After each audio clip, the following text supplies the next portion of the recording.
네, 이종섭 전 국방부 장관과 임성근 전 해병대 사단장 등 최상병 특검 주요 피의자 7명이 구속 갈림길에 섰습니다. 구속 여부는 이르면 오늘 밤늦게 결정될 전망입니다. 취재기자 연결해서 더 자세히 알아봅니다. 이경국 기자, 오늘 수사 외압 의혹 관련 피의자들이 잇따라서 구속영장 심사를 받았죠.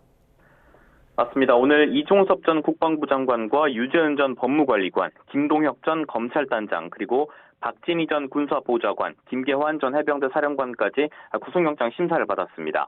최상병 사망 사건을 은폐하거나 수사에 외압을 가했다는 혐의를 받는 인물들입니다.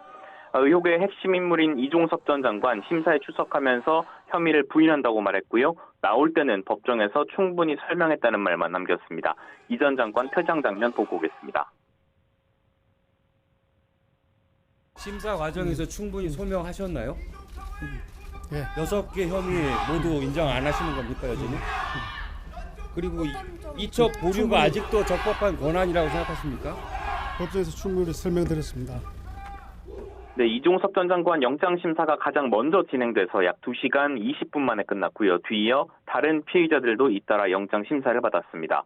결과는 이르면 오늘 밤 나올 전망인 가운데 피의자들은 서울구치소에서 법원의 결정을 기다리고 있습니다. 예, 그렇군요. 그러면 주요 피의자들 혐의도 한번 짚어주시죠.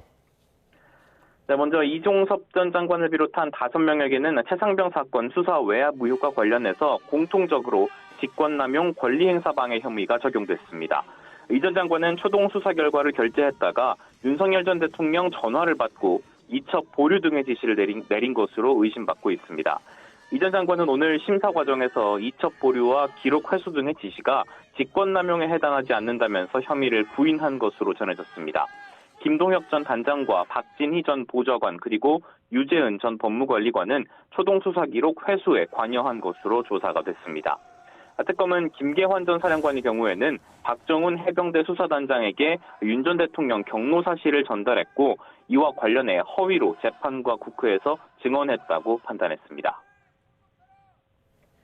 네, 또 최상병 사망 사건 책임자들도 오늘 구속 갈림길에 섰다고요?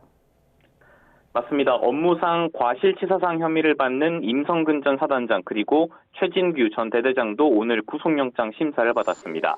임성근 전 사단장은 순직한 최상병의 상급 부대장으로 구명조끼나 안전장비 지급 없이 무리한 수색을 지시했다는 의혹을 받습니다.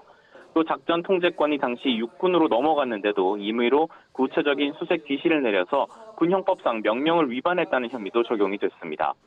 특검은 최 전 대대장 역시 수색 현장 지휘관으로서 수중 수색으로 오인할 수 있는 지시를 당시 내렸었다고 보고 있습니다.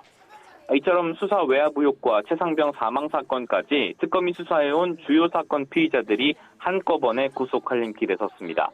최상병 특검이 그간 기소나 피의자 신병 확보보다는 수사에 집중해왔던 만큼 이들의 구속 여부는 특검 수사에 대한 중간평가 성격을 띠게 될 전망입니다. 또 특검이 조사를 계획하고 있는 정점 윤 전 대통령 수사에도 큰 영향을 미칠 것으로 예상됩니다. 지금까지 사회부에서 전해드렸습니다.